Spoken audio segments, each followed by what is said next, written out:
Bismillahirrahmanirrahim. Bismillahirrahmanirrahim. Assalamualaikum warahmatullahi wabarakatuh. Alhamdulillahirabbil alamin, wassalatu wassalamu ala asyrafil anbiya'i wal mursalin wa ala alihi wa ashabihi ajmain. Para pemirsa sekalian rahimakumullah, sebagaimana kita ketahui bahwasanya kelak di hari berbangkit nanti ada aneka episode yang akan dialami oleh manusia. Ada episode kita dikumpulkan di padang mahsyar. Ada episode kita menunggu pembagian buku catatan amal kebaikan dan amal keburukan. Ada episode kita menunggu giliran kita ditimbang di depan mizan, di depan neraca, yang di situ akan terlihat apakah amal kebaikan atau amal keburukan kita yang lebih berat. Kemudian ada episode yang paling akhir yang bakal dialami oleh setiap ahli tauhid, setiap orang yang waktu di dunia pernah mengucapkan kalimat tauhid, la ilaha illallah.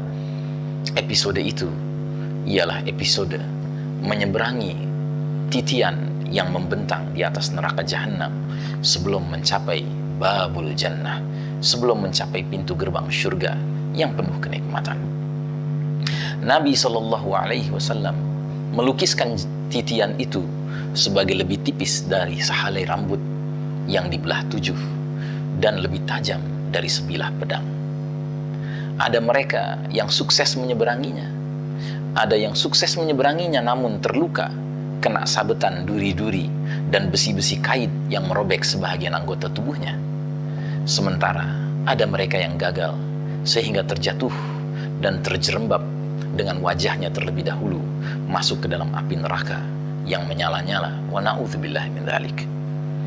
Bersabda Rasulullah sallallahu alaihi wasallam, "Wa li jahannama jisrun adaqqu minasy-sya'r wa ahaddu minas-sayf 'alaihi kalalibu wa hasakun ya'khuduna man sya'allah wan nasu 'alaihi qattarfi wa kalbarqi wa qarrihi wa ka'ajawidi al-khayli wal-rikabi wal-malaikatu yaqulun rabbi sallim fanajin musallamun wa makhdushun musallamun wa mukawwirun finnari ala wajhih. Dan neraka jahanam memiliki titian yang lebih tipis dari rambut dan lebih tajam dari pedang.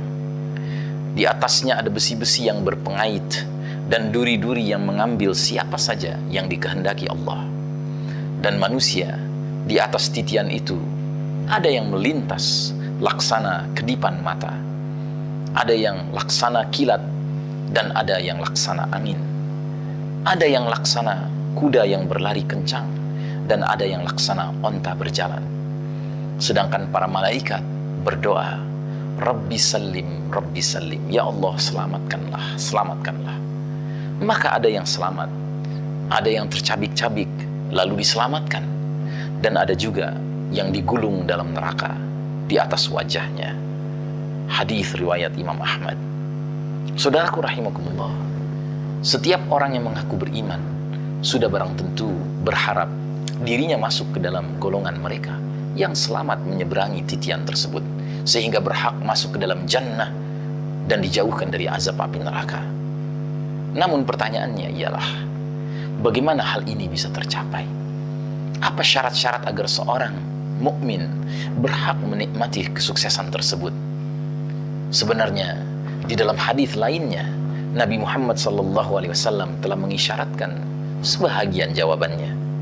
Inna Allah Ta'ala yad'un nasa yawmal qiyamati bi asma'ihim sitran minhu ala ibadihi wa amma 'inda as-sirati fa inna Allah 'azza wa jalla yu'ti kulla mu'minin nuran wa kulla mu'minatin nuran wa kulla munafiqin nuran fa idza istawwa 'ala as-sirati salaba Allahu nural munafiqina wal munafiqati فقال المنافقون انظرونا نقتبس من نوركم وقال المؤمنون ربنا أتمم لنا نورنا فلا يذكر عند ذلك أحد أحدا.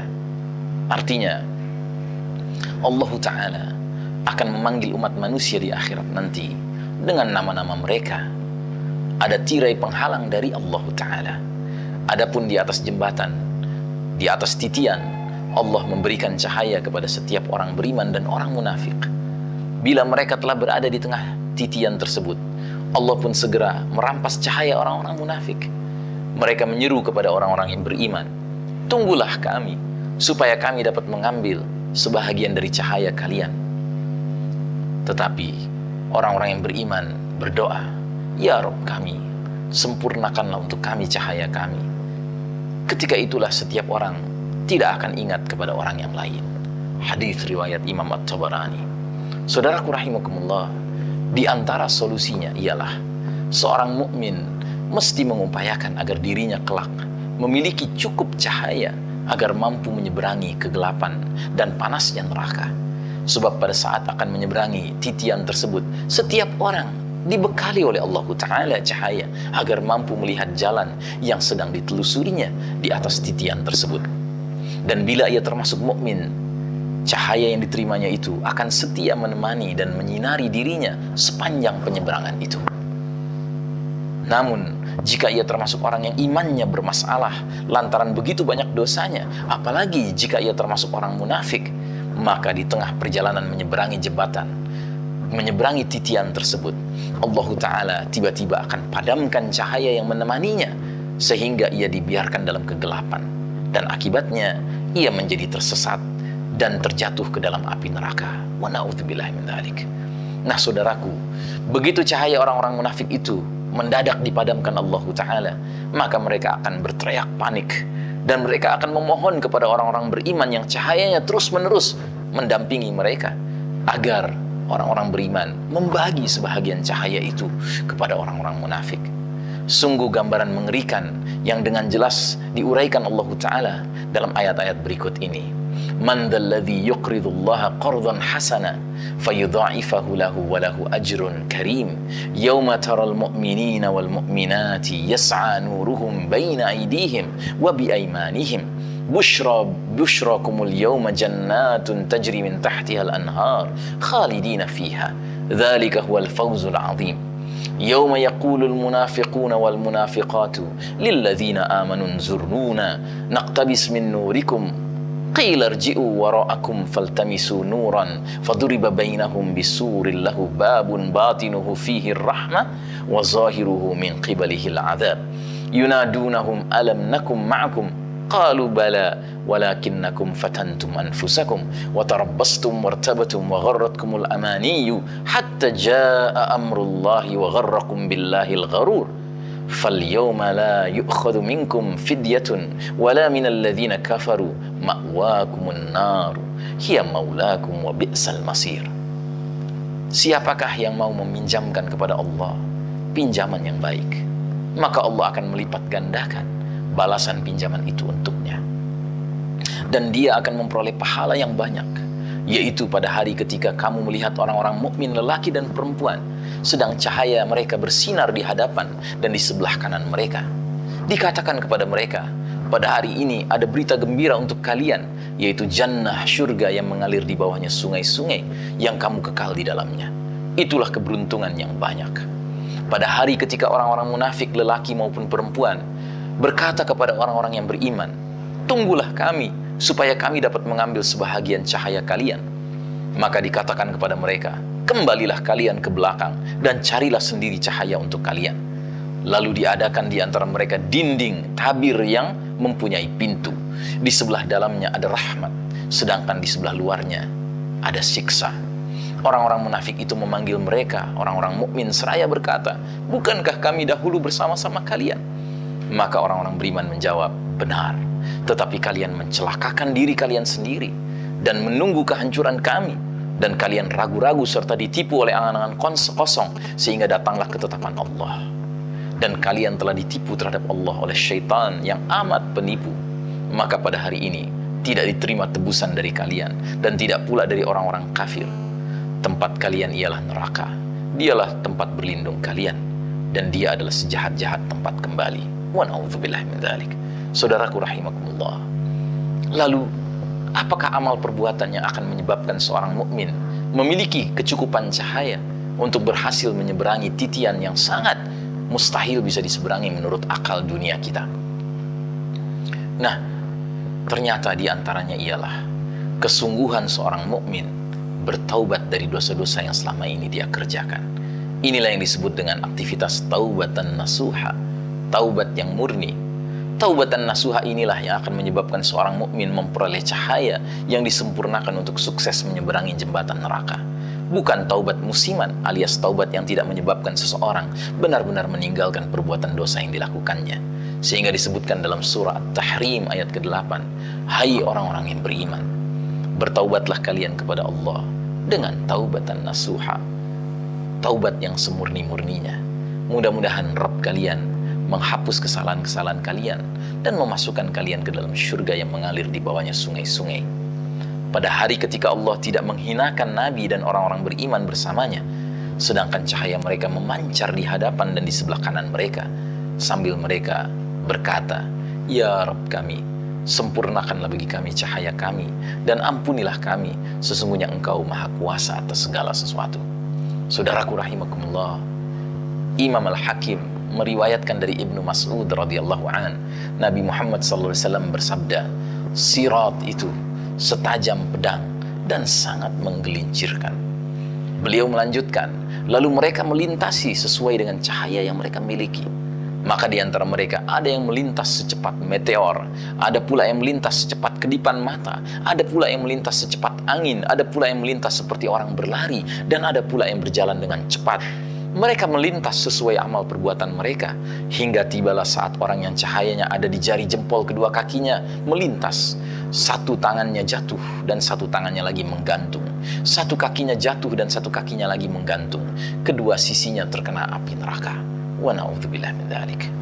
Lalu yang kedua, saudaraku, seorang mukmin akan dijamin memiliki cukup cahaya saat menyeberangi titian tersebut, di atas api neraka tersebut, jika ia rajin berjalan ke masjid dalam kegelapan. Dalam hal ini disebutkan oleh Nabi SAW, Bashiril musyai'ina fi dhulmi ilal masajidi bin nurit tammi yaumal qiyamah. Berilah kabar gembira kepada orang-orang yang berjalan menuju masjid-masjid dalam kegelapan dengan cahaya yang sempurna kelak di hari kiamat. Subhanallah. Saudaraku rahimakumullah, pantas bila mana kita diajarkan doa ketika melangkahkan kaki ke masjid dengan doa Allahumma ja'al fi qalbi nura wa fi basari nura wa fi sam'i nura wa an yamini nura wa an yasari nura wa fawqi nura wa tahti nura wa amami nura wa khalfi nura waj'al li nura. Ya Allah, jadikanlah cahaya dalam hatiku, dalam penglihatanku, dalam pendengaranku, di sebelah kananku, di sebelah kiriku, di sebelah atasku, di sebelah bawahku, di depanku, di belakangku, dan jadikanlah aku bercahaya. Kemudian yang ketiga, saudaraku, seorang mukmin akan sukses menyeberangi titian yang di atas neraka itu bila ia melindungi sesama mukmin dari kejahatan orang munafik. Dalam hal ini disebutkan oleh Nabi, man hama mu'minan min munafiqin arahu qala ba'athallahu malakan yahmi lahmahu yawmal qiyamati min nari jahannam wa man rama musliman bi syai'in yuridu syaynahu bihi habasahullahu ala jisri jahannama hatta yakhruja mimma qala. Artinya, barang siapa melindungi seorang mukmin dari kejahatan orang munafik, maka Allah akan mengutus malaikat untuk melindungi daging orang itu pada hari kiamat dari neraka jahanam. Dan barang siapa menuduh seorang muslim dengan tujuan ingin mencemarkan nama baiknya, maka Allah akan menahannya di atas jembatan neraka jahanam hingga orang itu dibersihkan dari dosa perkataan buruknya itu. Saudaraku rahimakumullah, semoga Allah Ta'ala menjadikan kita orang-orang yang mendapatkan cahaya yang memadai, yang cukup untuk bisa melintasi as-sirat, al-jisr, titian yang begitu mengerikan di atas api neraka. Aqulu qawli hadza fastaghfirullah li wa lakum billahi taufiq wal hidayah, al-'afu minkum wa uhibbukum fillah. Wassalamu alaikum warahmatullahi wabarakatuh.